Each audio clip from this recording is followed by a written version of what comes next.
Medieval era. The Middle Ages were a time when human history grew more intense than ever, an era of mighty empires, legendary figures, and tales of wealth beyond imagination. Among the tycoons of this age, two names shine brighter than the rest: Genghis Khan, the great Khan who united the Mongolian steppes, and Mansa Musa, the Golden Emperor of the Mali Empire. Both men ruled vast realms and commanded immense riches, yet their approaches to wealth could not have been more different. Genghis Khan, born Temujin in 1162 to a poor nomadic tribe in Mongolia, rose from hardship through sheer willpower and strategic genius. He went on to forge the largest contiguous land empire in history, stretching from the Pacific Ocean to the Black Sea. Under his rule, the Mongols controlled millions of square miles of territory, countless herds of livestock, and unimaginable spoils of war. Yet, unlike most conquerors, Khan did not view wealth as an end in itself. He lived simply, like his soldiers, shared war loot evenly among his troops, and invested in training and equipping his army rather than hoarding treasure for himself. For him, money was a tool, a means to serve a greater purpose: conquest and unity, not luxury or vanity. It was this discipline and restraint that made Genghis Khan one of the most formidable leaders in history, a man whose power was so immense that his net worth cannot be measured in any earthly terms. In stark contrast stood Mansa Musa, the 10th emperor of the Mali Empire, remembered as perhaps the richest individual who ever lived. Ruling from 1312 to 1337, Musa controlled nearly all of Africa's gold supply at the time, along with lucrative trade routes for salt, ivory, and enslaved labor that spanned across West Africa.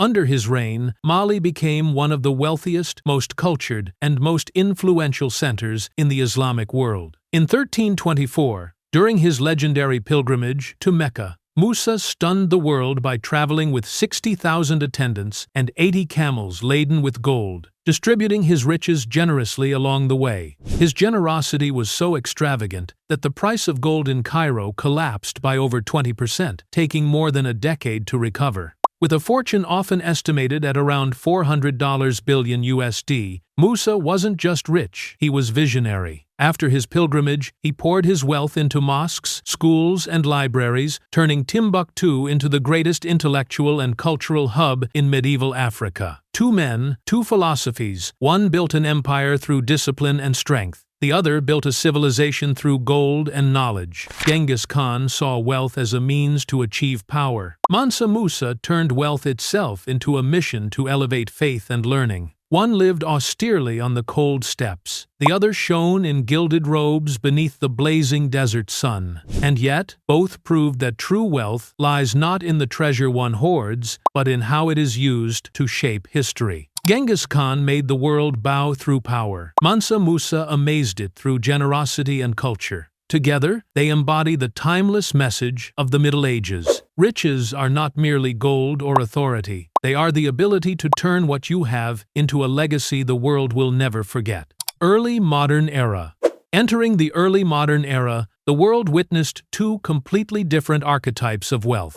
One, a German merchant named Jakob Fugger, often called the King without a crown of Europe. The other, Akbar the Great, the third emperor of the Mughal Empire in India. Both men controlled unimaginable riches and wielded influence over millions of lives, but the paths they took to reach the summit of power could not have been more different. Jakob Fugger, born in 1459 Augsburg, came from a modest family of cloth merchants. Realizing that weaving alone would never make him great, he turned to banking and mining, the two fields that could quite literally turn stone into gold in an age when Europe was exploding with commerce. Through sharp intellect and relentless ambition, Fugger came to control most of Europe's silver and copper production, becoming the single largest lender to the Habsburg monarchies. He was so wealthy that he could buy kings. It was Fugger who financed Maximilian I and Charles V in their imperial elections, in exchange for exclusive mining rights and political privileges. Journalist Greg Steinmetz estimates that at the height of his power, Fugger's wealth would equal $400 billion USD in today's money, about 2% of Europe's entire GDP at the time.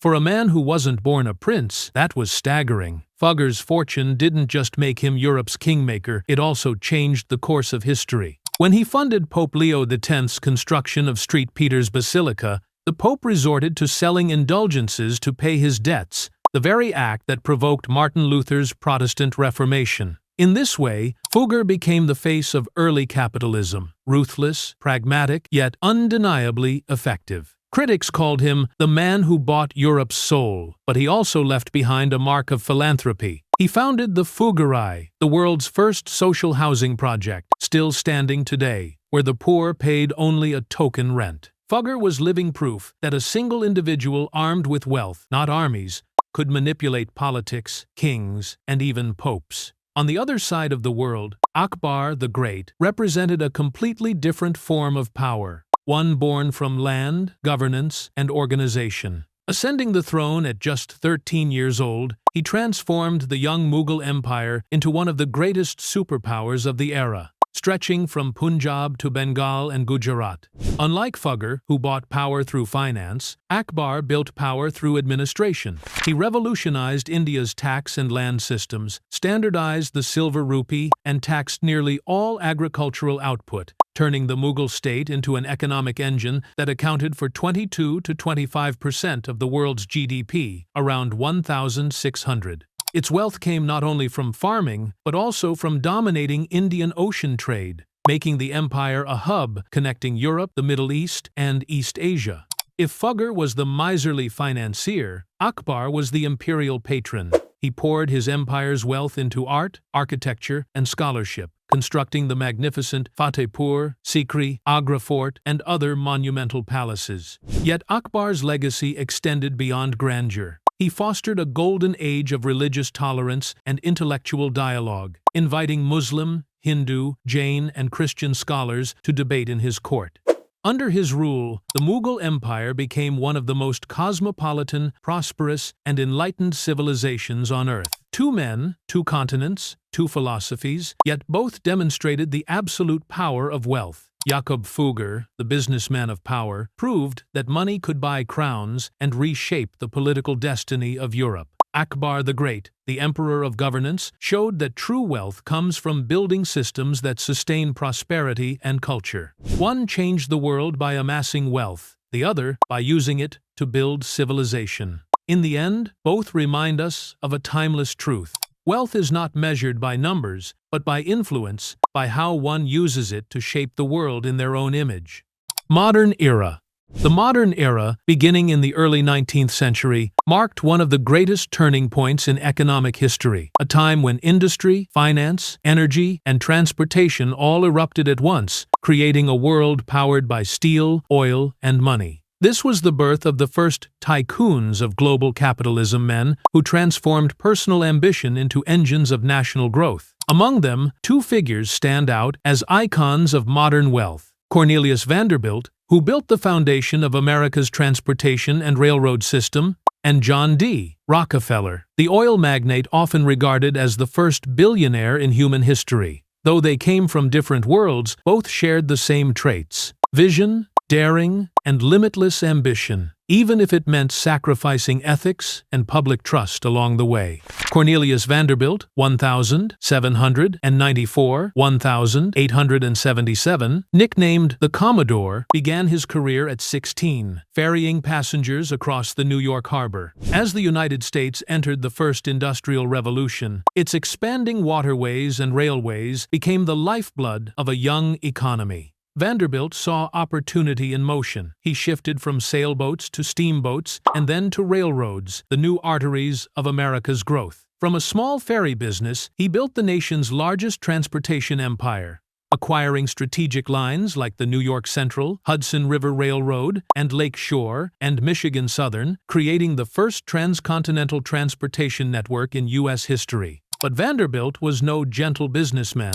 He was one of the infamous robber barons industrialists who dominated markets through price wars, takeovers, and monopolies. Still, his empire unified the country's trade system and laid the groundwork for America's rise as an economic superpower. When Vanderbilt died, his fortune was worth the equivalent of $3 billion USD today, larger than the entire U.S. Treasury. At that time, a symbol of private power in the age of industry.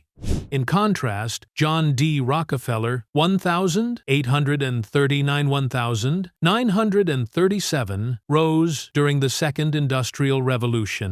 If Vanderbilt was the railroad king, Rockefeller was the oil emperor, the man who turned black gold into the fuel of the modern world. In 1870, he founded Standard Oil Company, and within a few years, built the largest energy empire on Earth. Rockefeller employed ruthless tactics. He sold oil at cutthroat prices to bankrupt competitors, then bought their refineries for a fraction of their value. In Cleveland, he wiped out 22 of 26 rival refineries in a single year, a massacre known as the Cleveland Massacre. He pioneered vertical integration, controlling every step of production, from drilling and refining to distribution. By the late 1870s, Standard Oil controlled 90% of U.S. oil output, and Rockefeller personally held wealth equal to 2% of the nation's GDP, roughly $400 billion USD in modern terms. But absolute power sparked outrage. In 1911, the U.S. Supreme Court ordered Standard Oil to be broken up into 34 smaller companies under antitrust law.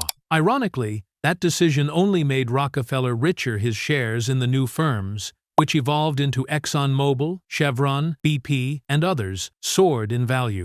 Rockefeller's legacy was paradoxical, a ruthless monopolist in his prime, yet later, the father of modern philanthropy. He donated nearly $500 million USD, over $10 billion today, to education and medicine, founding the University of Chicago, the Rockefeller Foundation, and the Rockefeller Institute for Medical Research, shaping American science and higher education for generations. Together, Vanderbilt and Rockefeller defined the modern American economy in both its brilliance and its flaws. Vanderbilt unified transportation and fueled urban growth. Rockefeller created the blueprint for global corporations and supply chains. Yet, their dominance also forced the U.S. government to act, passing the Sherman Antitrust Act of 1890 and other laws to regulate big business.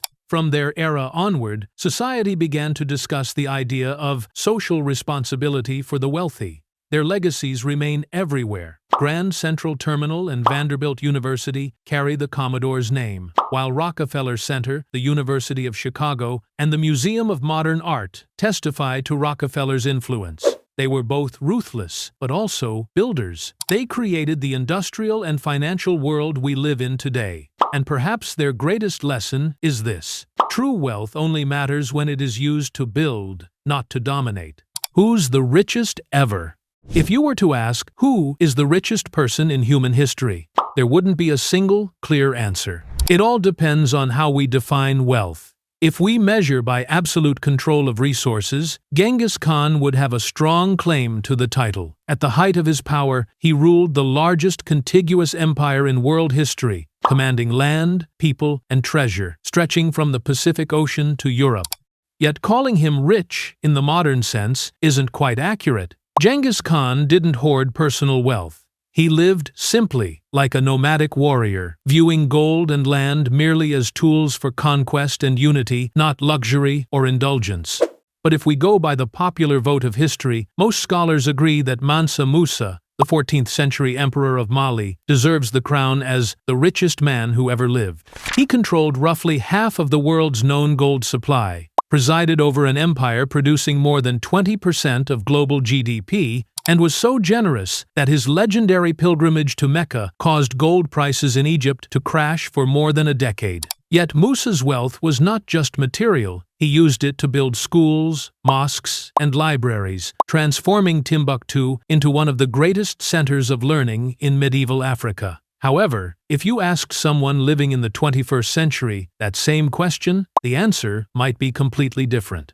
Today, wealth isn't measured only in gold or land, it's measured in quality of life, access to technology, freedom, and comfort. An average middle-class American today, with modern medicine, transportation, entertainment, and communication, arguably lives better than any medieval king.